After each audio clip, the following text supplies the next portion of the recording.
नमस्कार, आप देख रहे हैं इंडिया न्यूज। मैं हूं आपके साथ अनन्या बेदी। स्पेशल न्यूज में हम बात करेंगे आसमानी आफत की, जिससे लोग केदारनाथ से केरल तक त्राहिमाम कर रहे हैं। आसमान से बरस रही मानसूनी आफत से लोगों की मुसीबत बढ़ गई है। पहाड़ से मैदान तक आसमानी आफत का कहर देखा जा रहा है। अब जरा तस्वीरें आपको दिखाते हैं और समझाते हैं कि किस तरह से आसमानी आफत लोगों के लिए परेशानी खड़ी कर रही है। चाहे केदारनाथ हो या फिर देश के दक्षिणी छोर केरल, हर जगह मानसून के बेहिसाब बरसने या फिर बादल फटने से भारी तबाही हो रही है। उत्तराखंड में आपदा से अब तक 13 लोगों की मौत हो गई है, जबकि बड़ी संख्या में श्रद्धालु केदारनाथ समेत यात्रा मार्ग पर जगह जगह फंसे हुए हैं। हालांकि श्रद्धालुओं को सुरक्षित निकालने के लिए राहत और बचाव का काम जारी है। बाकायदा सेना के हेलीकॉप्टर की मदद से श्रद्धालुओं को सुरक्षित जगहों पर पहुंचाया जा रहा है। दूसरी ओर देवभूमि हिमाचल प्रदेश में भी बादल फटने से भारी तबाही हुई है। शिमला समेत 3 अलग अलग जगहों पर बादल फटने से कई लोगों की मौत हो गई है, जबकि 50 से ज्यादा लोग लापता बताए जा रहे हैं। शिमला के रामपुर में बादल फटने से हुई लैंडस्लाइड में 8 स्कूली बच्चे लापता हो गए, जिसमें 7 छात्राएं और 1 छात्र है। वहीं केरल के वायनाड में बीते 4 दिनों से राहत और बचाव का काम जारी है। वायनाड तबाही से अब तक 308 से ज्यादा लोगों की मौत हो गई है, जबकि 300 से ज्यादा लोग लापता बताए जा रहे हैं। हालांकि राहत और बचाव का काम युद्ध स्तर पर जारी है। वायनाड से 2 तस्वीरें सामने आ रही हैं, वो वाकई डराने वाली हैं। तो केदारनाथ से केरल तक किस तरह से आसमानी आफत ने कोहराम मचाया है। उत्तराखंड में 1 अगस्त की रात भारी बारिश, लैंडस्लाइड और बादल फटने के बाद केदारनाथ यात्रा 2 दिन के लिए रोक दी गई है।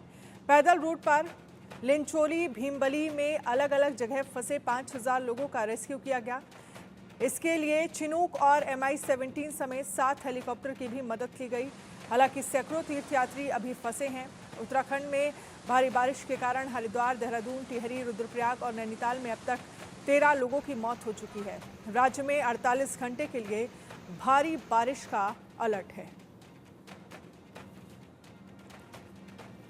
तो राज्य में 48 घंटे के लिए भारी बारिश का अलर्ट है। इस तरह के हालात जो हैं वो इस वक्त उत्तराखंड में बने हुए हैं।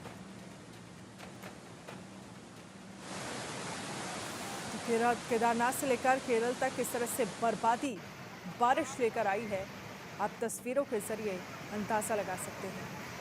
वायनाड की तबाही की अगर हम बात करें, 300 लोगों की जान जा चुकी है। 300 से ज़्यादा लोग गायब बताए जा रहे हैं, जिनकी तलाश लगातार जारी है। तो हिमाचल में आसमानी आफत लोगों के लिए मुसीबत लेकर आई है।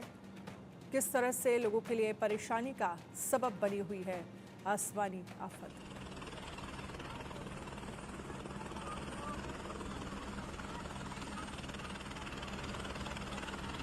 ये देखिए, कहीं कहीं स्थितियां ये है कि हेलीकॉप्टर से रेस्क्यू किया जा रहा है, राहत सामग्री पहुंचाई जा रही है जगह जगह पर। इस तरह के हालात जो हैं वो लगातार केदारनाथ से केरल तक बने हुए हैं।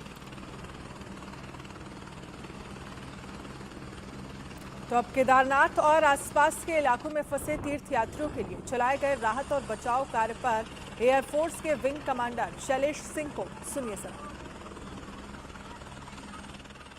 जो हमें प्रारंभिक इन्फॉर्मेशन मिली थी उसके अनुसार जो सिविल एडमिनिस्ट्रेशन ने हमें बताया है, लगभग 700 से 800 लोगों के फंसे होने की जानकारी है।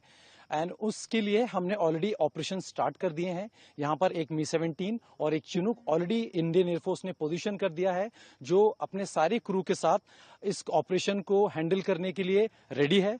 एंड आप जिस तरह से देख सकते हैं, हमें एक नई विंडो मिली है जहां हम एक और अटेम्प्ट मारने जा रहे हैं, जिससे हम अपने कार्य को बखूबी निभा सकें। हिमाचल प्रदेश में बादल फटने से भारी तबाही मची हुई है। शिमला, कुल्लू और मंडी जैसे 3 इलाकों में बादल फटने से कई लोगों की मौत हो गई है और हादसे में 50 लोग लापता हो गए हैं, जिनकी तलाश में NDRF, SDRF, पुलिस और होमगार्ड जवान सर्च ऑपरेशन चलाए हुए हैं। वहीं मलबे से अब तक 5 शव बरामद कर लिए गए हैं। अब शिमला स्थित रामपुर के समेज गांव के 8 स्कूली बच्चों के लापता होने की खबर आ रही है। लापता हुए बच्चों में 7 लड़कियां और 1 छात्र शामिल हैं। बताया जा रहा है कि लापता हुए स्कूल के प्रिंसिपल अरविंद ने कहा है कि लापता छात्रों में 12वीं क्लास के हैं। 4 मैट्रिक और 6वीं और 9वीं कक्षा के एक छात्र शामिल हैं। ये सभी छात्र स्थानीय निवासी थे। ये सभी बैडमिंटन और वॉलीबॉल खिलाड़ी थे। वहीं हिमाचल में बादल फटने के बाद लैंडस्लाइड की वजह से राज्य की कई सड़कों को बंद कर दिया गया है। सड़कें बंद होने की वजह से रेस्क्यू टीम को घटनास्थल पर पहुंचने में परेशानी का सामना करना पड़ रहा है।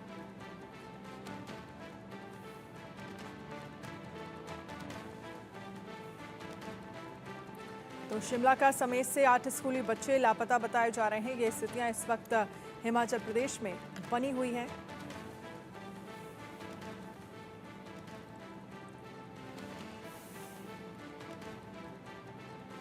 तो अब तक 5 शव बरामद किए गए हैं।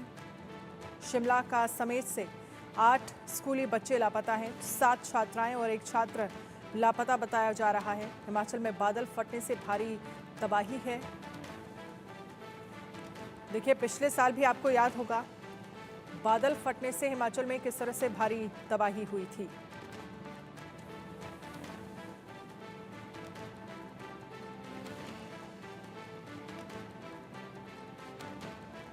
संजय श्रीवास्तव देहरादून से हमारे साथ लाइव जुड़ गए हैं। अनुराग शर्मा सोलन से हमारे साथ जुड़ गए हैं। आगे भी हमारे संवाददाता हमारे साथ जुड़ेंगे, लेकिन सबसे पहले संजय, मैं आपके पास आना चाहूंगी। उत्तराखंड को लेकर क्या स्थितियां बनी हुई हैं और कल बादल फटने की जब खबर सामने आई उसके बाद अब किस तरह के हालात बने हुए हैं उत्तराखंड में? अनन्या, मैं देहरादून के शहर में खड़ा हूँ। मेरे पीछे देख रहे होंगे आप, ये रिस्पना पुल है। रिस्पना पुल के साथ साथ ये रिस्पना नदी है। रिस्पना नदी की जो स्थिति आप देख रही हैं, ये सूखी नदी रहती है, लेकिन यहाँ जिस तरह से इस समय बहाव बढ़ रहा है, लोग डरे हुए हैं। लोगों को परसों की तरह, जैसे परसों रात को ये सामने, मैं आपको बता दूं, सामने पुल है, पुल के ऊपर से पानी क्रॉस कर गया था। तो ये जो डर है, उस डर की भी बात की जा रही है, क्योंकि रात भर आज लोग ये मान के चल रहे हैं कि आज फिर से वह जो जिस भयावह बारिश की, वह आज भी लोग डरे हुए हैं कि कहीं आज रात को भी ना वो बारिश आए। दूसरी तरफ अगर हम केदारनाथ की बात करते हैं, तो केदारनाथ में, सोनप्रयाग में लोग अभी भी फंसे हुए हैं। सरकार ने पूरी मदद ले रखी है। शासन वहां पे पूरा अमला वहां मौजूद है।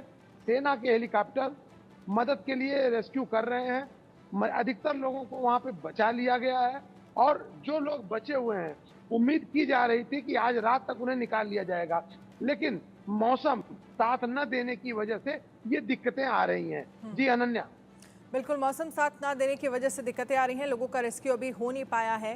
हालांकि संजय, सवाल यह है कि क्या जानकारी है कब तक रेस्क्यू हो जाएगा? नहीं अनन्या, आज जिस तरह से वहां से समाचार निकल के आ रहे थे, तो हम लोगों को भी उम्मीद थी कि आज शाम होते होते सारे लोग को रेस्क्यू कर लिया जाएगा। बारिश ने तो साथ दिया अनन्या, लेकिन जिस तरह से वहां पे भूस्खलन हो रहा है, जो वहां का माहौल है, सड़कों का जो टूटा हुआ है, ऊपर से नीचे से खींच के रस्सी के सहारे ऊपर लाया जा रहा है, उसके बाद उनको हेलीकॉप्टर तक लेके जाया जा रहा है। तो वह जो भूस्खलन का मामला है, वह लगातार बीच बीच में रह के पहाड़ गिर रहे हैं, छोटे पर्वत भी गिर रहे हैं। तो जो ऊपर से गिरने की स्थिति है, उस पर कंट्रोल नहीं हो पा रहा है, उस पर बचाव नहीं हो पा रहा है। इसलिए आज लगता है कि सारे लोग निकल के सुरक्षित नहीं आ पाएंगे। कल फिर से इनको सुबह सुबह रेस्क्यू करना पड़ेगा। अनन्या, ठीक है, ठीक है। रेस्क्यू ऑपरेशन अभी चलने वाला है कल तक, इस तरह की जानकारी आप दे रहे हैं। अनुराग शर्मा सोलन से हमारे साथ लाइव जुड़ गए हैं। अनुराग, हिमाचल प्रदेश को लेकर क्या जानकारी है? हिमाचल प्रदेश में क्या स्थितियां बनी हुई हैं? देखो अनन्या, जबकि लगभग 40 से ज़्यादा घंटे हो चुके हैं, और अगर हम बात करें ओवरऑल हिमाचल के 5 जहां पर बादल फटे हैं, उसमें जो है 7 लोगों की जो मृत्यु हो चुकी है और 46 अभी तक गायब हैं। लगभग 40 घंटे से ज़्यादा का समय हो चुका है, और 46 लोगों की अगर हम ये बात करें कि उनके जीवित होने की कोई भी, अगर हम ये माने कि अगर वो जीवित हो सकते हैं, तो ये बहुत कहीं ना कहीं मुश्किल है। हालांकि एनडीआरएफ और एसडीआरएफ जो हैं वो काम कर रही हैं, लगातार सर्च ऑपरेशन जारी है। मुख्यमंत्री सुखविंदर सुक्खू भी आज जो समेज में गए थे, वहाँ उन्होंने दौरा किया, लोगों को थोड़ा सा ये था, जबकि हालांकि वहाँ का लोकल प्रशासन जुड़ा हुआ है, वहाँ पर एनडीआरएफ है, होमगार्ड है, सभी लोग, लोकल लोग जो हैं वो भी जुड़। ये जो बच्चे गायब हुए हैं, वो बच्चे कैसे गए? क्योंकि वहां पर एक टूर्नामेंट चला हुआ था। टूर्नामेंट के दौरान में बच्चे वहां सारे कोचिंग लेने गए हुए थे, जिनकी वहां पर अचानक जो है वो मलबा आया और मलबे के साथ बह गए। तो इस तरह की स्थितियां हैं। अगर हम उसी तरह से अगर हम बात करें मंडी के बाद, मंडी की चौहार घाटी की बात करें, तो 3 मकान ढहे थे, जिसमें 5 लोग अभी भी लापता हैं। वो उनकी कोई अभी तक कोई भी मिलने की उम्मीद दिख नहीं रही है, और 5 शव जो है वो भी मिल चुके हैं। उधर कुल्लू में ही जो थे, एक ही परिवार के अगर हम बात करें 5 सदस्य थे, जिसमें से 7 लोग अभी भी लापता हैं। तो इस तरह की स्थितियां हैं। हालांकि ये कहना कि अभी बहुत जल्दबाजी होगी, क्या पता, हम ये मानते हैं कि हो सकता है कि कोई बच जाए, इसीलिए जो अभी भी रेस्क्यू ऑपरेशन है और हर जगह में वो कर रहे हैं, हर जगह साफ सफाई हो रही है। परंतु बात यह है कि मलबा इतना ज्यादा घुसा हुआ है जिसकी वजह से उनको निकालना, और वो बीच बीच में फिर बारिश हो जाती है, तो बारिश के समय जो है रेस्क्यू ऑपरेशन रोकना पड़ता है। दूसरी बात यह है कि जो रोड हाईवेज हैं जिसके लिए हैवी मशीनरी जानी है वो टूटी हुई हैं। बहुत सारा मलबा जो है रोड पे आ गया, कई जगह रोड जो है वो वॉश आउट हो चुके हैं। तो उस तरह की समस्याएं हैं अभी लगातार, पर देखते हैं अभी क्या स्थिति बनती है। परंतु अभी भी रेस्क्यू ऑपरेशन जो है 40 घंटे से लगातार चल रहा है, और अभी ऐसा लगता है कि अगर मौसम ने साथ दिया तो अगले जो है 12-13 घंटे और जो है वो खींचने लगेंगे अभी, और साफ सफाई करने की कोशिश कर रहे हैं। जी अनन्या। ठीक है, आप बड़ी जानकारी दे रहे हैं कि अभी कुछ देर और वक्त लग सकता है रेस्क्यू ऑपरेशन के लिए, और जो बच्चे फंसे हुए हैं, जो लापता बताए जा रहे हैं, उनको लेकर अभी कोई जानकारी फिलहाल नहीं मिल पाई है। हमारे साथ देवी शंकर सोनी भी टोंक से जुड़ गए हैं, आपके पास मैं आऊँगी, लेकिन इससे पहले एक बार राजस्थान की तस्वीर के बारे में ज़रा समझ लेते हैं। राजस्थान में बीते 2 दिनों से तेज़ बारिश का दौर जारी है। लगातार हो रही बारिश के कारण जयपुर, बीकानेर शहर के स्कूलों में छुट्टी कर दी गई है। सूबे के पाली, बीकानेर, सीकर, नागौर सहित कई जिलों में जमकर बरसात हो रही है। सवाई माधोपुर में तेज बारिश से लोगों की मुसीबत बढ़ गई है। वहीं टोंक जिले में भारी बारिश के बाद नदी नाले उफान पर हैं। सबसे ज्यादा असर पीपलू कस्बे समेत पूरे इलाके में देखने को मिला है, क्योंकि जिला मुख्यालय सहित अन्य कस्बों से इसका संपर्क पूरी तरह से कट चुका है। यहां से बहने वाली मासी नदी उफान पर है, जिसकी वजह से पीपलू में से बगड़ी रोड 3 फीट से ज्यादा पानी में डूब गया है। वहीं इस रोड को पार करते समय 2 पिकअप पलट गई, जिससे एक को तो जेसीबी की मदद से बाहर निकाल लिया गया, जबकि दूसरे में भारी सामान लोड होने के कारण नहीं निकाला जा सका। तो ये स्थितियां टोंक में बनी हुई हैं। देवी शंकर बने हुए हैं हमारे साथ टोंक से। देवी शंकर, राजस्थान को लेकर, टोंक को लेकर क्या जानकारी है, क्योंकि टोंक का एक कस्बा बताया जा रहा है जिसका तमाम शहरों से संपर्क टूट गया है, पानी इस कदर बह रहा है, नदियां नाले इस तरह से उफान पर हैं। जी अनन्या, टोंक में अनन्या जी आवाज आ रही है? जी जी, बोलिए बोलिए, आ रही है जी अनन्या, टोंक जिले में पिछले 48 घंटे में जो बारिश ने कहर बरपाया है, उससे आम जन का जीवन अस्त व्यस्त हो गया है। मैं आपको बता दूं, जहां आप बात कर रहे थे अभी पीपलू उपखंड की, वहां मासी नदी पर 3 से 4 फीट रफ्ते में पानी बह रहा है, और उसमें 2 पिकअप बह गई थी। एक पिकअप को निकाल लिया गया है, दूसरी पिकअप जो है वो अभी तक है। दूसरी उसी उपखंड की बात करूं तो एक तालाब में डूबने से बच्चे की मृत्यु हो गई है। पीपलू के अलावा अगर आप देखें तो बोरकंडी का तालाब कल टूट गया था। आज जिला कलेक्टर ने खुद फील्ड में उतरकर उसका मरम्मत का जो निर्माण कार्य है वो देखा है। उसके अलावा बता दूं, मालपुरा क्षेत्र में भी बारिश ने इसी तरह से तबाही मचाई है। मालपुरा शहर की जो निचली बस्तियां हैं, जो आवासीय बस्तियां हैं, उसमें 3 से 4 फीट तक पानी भरा हुआ है। दुकानों के में पानी भरा हुआ है, मकानों में पानी भरा हुआ है। यहाँ तक कि शहर का जो एक व्यस्तम जो बाजार है महावीर मार्ग, उसमें भी 3 से 4 फीट पानी भरा हुआ है। और ये पिछले जो 48 घंटे में बारिश हुई है, इस बारिश ने जर बले की स्थिति ला दी है। ये नन्या, चलिए आप हमारे साथ रहिएगा, आगे भी इस पर आपसे अपडेट हम लेंगे। लेकिन इसी बीच खबर है केरल से जुड़ी, वायनाड से जुड़ी। केरल के वायनाड में बीते 4 दिनों से रेस्क्यू ऑपरेशन जारी है।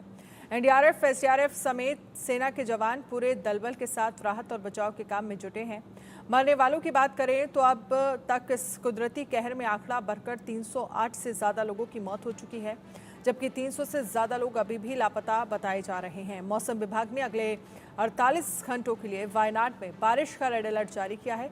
डिजास्टर मैनेजमेंट टीम ने फिर से कुछ जगहों पर लैंडस्लाइड का खतरा भी जताया है।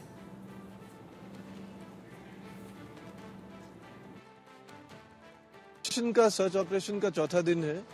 कल शाम 6 बजे हमारा जो बेली ब्रिज है 24 टन लोड क्लासिफिकेशन, वो हम थ्रू कर चुके हैं, और उससे अभी आप देख सकते हैं कि आप यहाँ पहुँच पाए हैं। ये पुंजरी मट्टा है, जो कि एक इस लैंडस्लाइड का जो एक्सट्रीम अपस्ट्रीम जो एरिया है, इसके आगे तकरीबन और 500 मीटर 1 किलोमीटर तक जहाँ लोग बस रहे थे उधर डैमेज हुआ है। बट दिस इज मोर और less at the very source of the landslide, the farthest end where there is habitation.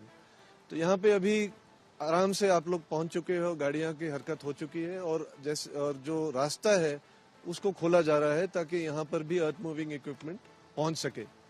जहां हम खड़े हैं ये स्लोप पूरा, यहाँ पे घर थे, दुकानें थी और हैबिटेट था, और अगर आप अपना कैमरा घुमाएंगे तो आप देखेंगे कि ये पूरे जो पानी का स्वेल आया था उससे ये घर बह गए हैं और टूट चुके हैं पूरी तरह से। जी बिल्कुल, जहां हम खड़े हैं अभी ये घर का प्लिंथ है जहां पर एक समय पे कोई रहता, 4 दिन पहले यहाँ घर था। तो ये आपका कैमरा अगर आप नीचे की तरफ करें तो ये तकरीबन ऑलमोस्ट 80 से 100 फुट ऊपर है इस रिवर के बेस लेवल तक। तो उससे आप अनुमान लगा सकते हैं कि कितना ज्यादा पानी का, कितनी तादाद और कितने वॉल्यूम से और कितनी स्पीड से पानी आया होगा। आज हम इस एरिया को हमने और तफसील से और गहराई से सर्च कर रहे हैं। इसको हम 6 जोन्स में बांट दिया है और जो जो फोर्सेस आए हैं उनको हमने अपनी अपनी जिम्मेवारी का इलाका बांट दिया है। अभी हमारे पास कुछ एक और साधन है सर्च करने के लिए, जैसे ट्रैकर डॉग, ये स्निफिंग डॉग्स और मिल गए हैं, मैकेनिकल इक्विपमेंट और आ गया है, और जहां जहां शक है कि यहाँ पर अभी भी कोई दबा हुआ है, कोई बॉडीज हैं, तो उसकी सर्च में आज कार्रवाई की। तो केरल के वायनाड में रेस्क्यू ऑपरेशन लगातार जारी है। मौके से हमारे संवाददाता आनंद सिंह की एक रिपोर्ट देखिए। वायनाड में आज रेस्क्यू और रिलीफ का ऑपरेशन जो है चौथे दिन भी जारी है। जी हाँ, और आप अभी देख सकते हैं किस तरह से यहाँ चूरामाला में जो कल ब्रिज बनाई गई थी भारतीय सेना के द्वारा, वो किस तरह से यहाँ पे ऑपरेशनल हो चुकी है और उस पर से अब गाड़ियाँ भी आ रही हैं। और ये वही ब्रिज है जो यहाँ पर बेली ब्रिज है, जो वॉश हो गया था कम्प्लीटली लैंडस्लाइड में, और वहाँ पर कोई भी नामो निशान उस पुल का नहीं रहा था। तो ऐसे में जो संपर्क है चूरामाला का मुंडकई के साथ में, वो पूरी तरह से ख़त्म हो गया था। और उसके बाद लगातार यहाँ पर एक चैलेंजिंग सिचुएशन बनी हुई थी। यहाँ पे जितने भी लोग राहत और बचाव कार्य में लगे हुए हैं उनके लिए, और ऐसे में इस ब्रिज का बनना उनके लिए एक रामबाण की तरह साबित हो रहा है, ब्रह्मास्त्र की तरह साबित हो रहा है कि किस तरह से इसने कनेक्टिविटी को बहाल किया है, ताकि ये जितने भी बड़ी मशीनें आप देख रहे हैं, जेसीबी और पोकलिन की मशीनें, ये लगातार काम कर रही हैं। जो यहाँ पे पूरा मड, जो कीचड़ है, दलदली मिट्टी है, पत्थर है और बड़े बड़े पत्थरों के बोल्डर हैं, जैसा कि आप देख सकते हैं तस्वीरों में कि किस तरह से इतने बड़े बड़े बोल्डर्स जो उस रास्ते से जो मुंडकई के सामने वाले रास्ते से वो किस तरह से इस तरफ पत्थरों के साथ जो लैंडस्लाइड हुई थी, कितने बड़े बड़े पत्थर यहाँ तक आ चुके थे, और रास्ते में जितने भी घर थे वो घर को ये तबाह करते हुए आए। काफ़ी घरों का तो नामो निशान ही नहीं बचा है। आप तस्वीरों में देख सकते हैं कितने पेड़ भी गिर चुके हैं, उनके वुड लॉग्स हैं। लगातार वहाँ पे भी मशीनें काम कर रही हैं, रेस्क्यू ऑपरेशन वर्कर्स काम कर रहे हैं। और आनंद सिंह वायनाड से हमारे साथ ज़्यादा जानकारी के लिए जुड़ गए हैं। आनंद, अभी मौके पर क्या स्थितियाँ हैं, क्या लग रहा है, कब तक रेस्क्यू ऑपरेशन जारी रहेगा? 300 लोगों की जान चली गई है और 300 लोग अभी भी लापता बताए जा रहे हैं। देखिए, जिस तरह से हम बात करें अगर यहाँ पे रेस्क्यू ऑपरेशन की, तो आज चौथे दिन जब रेस्क्यू ऑपरेशन सुबह में शुरू हुआ तो एक खुशी की खबर जरूर सामने आई, क्योंकि इंडियन आर्मी जो थी उन्होंने 4 ऐसे लोगों को मलबे के नीचे से निकाला जो जिंदा थे, और उनकी खुशी का ठिकाना नहीं था, क्योंकि जहाँ लोग उम्मीद खो रहे थे कि यहाँ पर अब बहुत ही मुश्किल है किसी सर्वाइवर का मिलना, क्योंकि जो मलबा है वो करीब 8 से 10 फीट ऊंचा मलबा है, कि उसके 2 किलोमीटर ऊपर की पहाड़ी से वो मलबा लगातार बहते हुए आया था सुबह में, और करीब 4:10 का वक्त था चूरमाला में जब लैंडस्लाइड ने वहाँ हिट किया था। और जो लोग करीब वहाँ पे 100 से 150 जो घरे थे उस हाई स्कूल रोड पे, तो उनको वो बहा कर ले गई थी और लोगों को मौका तक नहीं मिला था अपने घरों से निकलकर किसी सुरक्षित स्थान पे जाने का।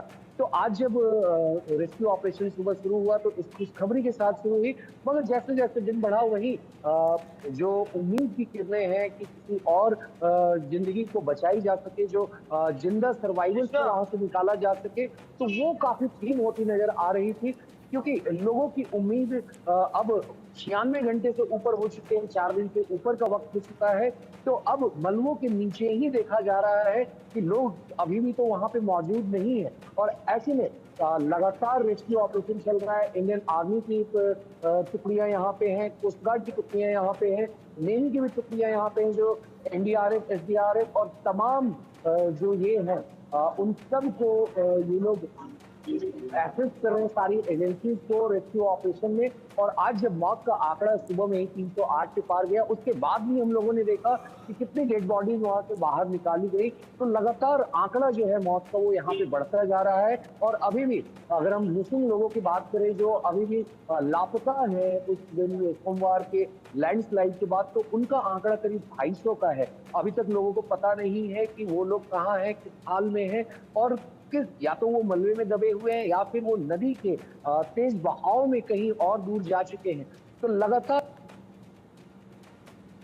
एडीजी ने सारे एजेंसीज के साथ कोऑर्डिनेट करके 5 जोन, 3 जोनों में मुंडकई के इलाकों में ऊपर भी भेजा गया सेना की टुकड़ियों के साथ में, एनडीआरएफ, एसडीआरएफ को। वहीं बाकी जो नीचे 2-3 की टुकड़ियों को लगाई गई कि किस तरह से यहाँ का रेस्क्यू एफर्ट।